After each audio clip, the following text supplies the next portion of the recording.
Hello, readers of Every Word, and welcome to Every Word 365. I'm your host, Christina Madsen, and today we're reading Song of Songs 1 through 8. So what did you think of Song of Songs or Song of Solomon, depending on which Bible you're reading? Why the two different names? Well, this song is one of 1005 that Solomon wrote. The title, Song of Songs, is a superlative, meaning it is the best one. The original Hebrew version of the book took its title from the book's first two words, Shar Hashirim, usually translated as the Song of Songs. This latter title remained in Greek and Latin Bible translations in later centuries. The repetition of the word song indicates that the writer considered this the greatest of all songs. We find a similar construction in other famous biblical phrases, Lord of Lords, King of Kings, and Holy of Holies, just to name a few. The title of the book eventually took on King Solomon's name because of the mention of his name throughout the book.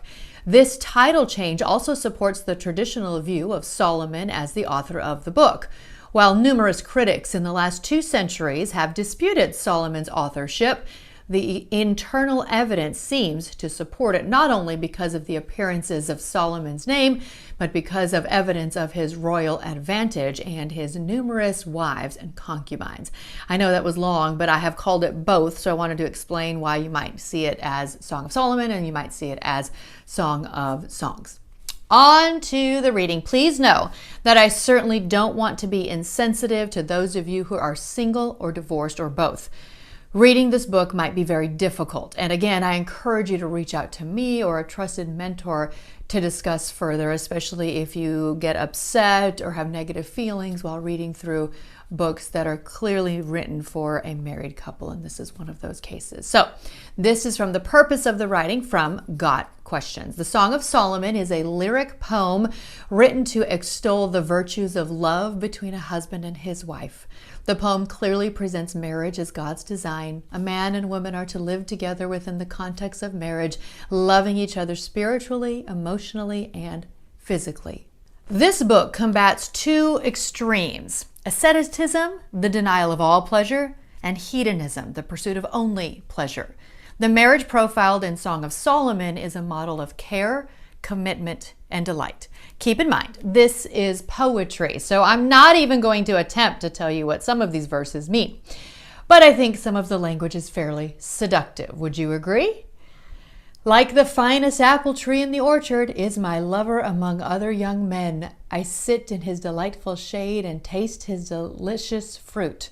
I'm not going to go there with what that might mean, but I think you understand what I'm trying to say. That was Song of Songs 2:3.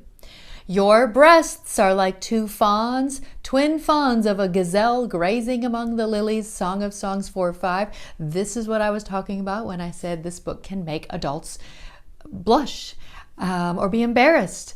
We don't talk about this stuff a lot, and a lot of people didn't know that this stuff was in the Bible.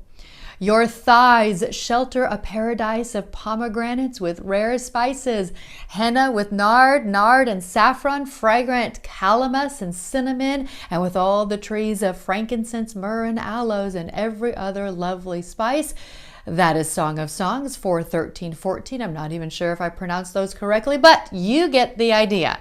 I'd ask what you think they mean, but I'm kind of afraid to know what your response would be. I'm kidding, of course, but as adults, I think we can figure out what it's trying to say metaphorically. So again, may not have known that this stuff was in the Bible. Just remember, if you're struggling in marriage, we all have been there and we all do. There is a godly way to be intimate. So this might be a good book to read together with your spouse in a loving way. You could even giggle a little if that happens to be the case. And please know that I'm not trying to begin any sort of political debate, just offering insight from the biblical resource that we often use, which is gotquestions.org. This is the brief summary. The poetry takes the form of a dialogue between a husband, the king, and his wife, the Shulamite. We can divide the book into 3 sections: the courtship, the wedding, and the maturing marriage.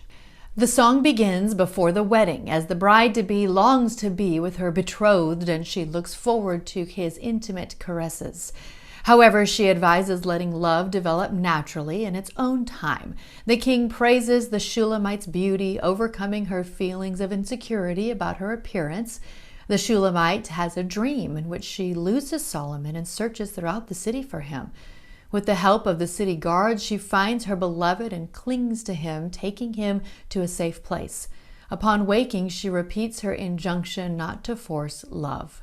On the wedding night, the husband again praises the beauty of his wife, and in highly symbolic language, the wife invites her spouse to partake of all she has to offer. They make love, and God blesses their union.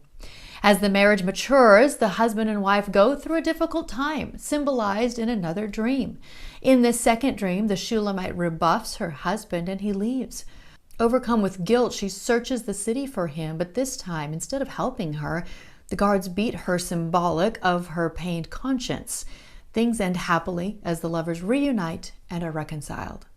As the song ends, both the husband and wife are confident and secure in their love. They sing of the lasting nature of true love, and they yearn to be in each other's presence. And this is from the practical application portion. Our world is confused about marriage.